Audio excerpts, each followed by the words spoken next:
This is a lychee tree.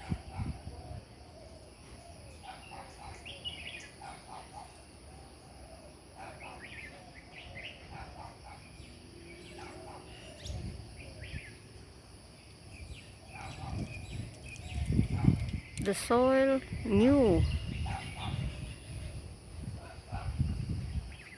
The food provided for us.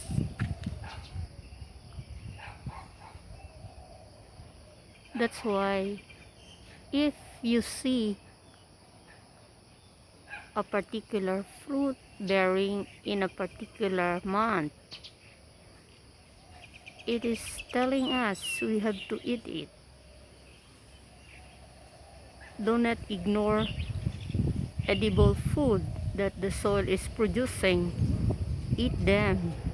It has connection to the wellness of your well-being.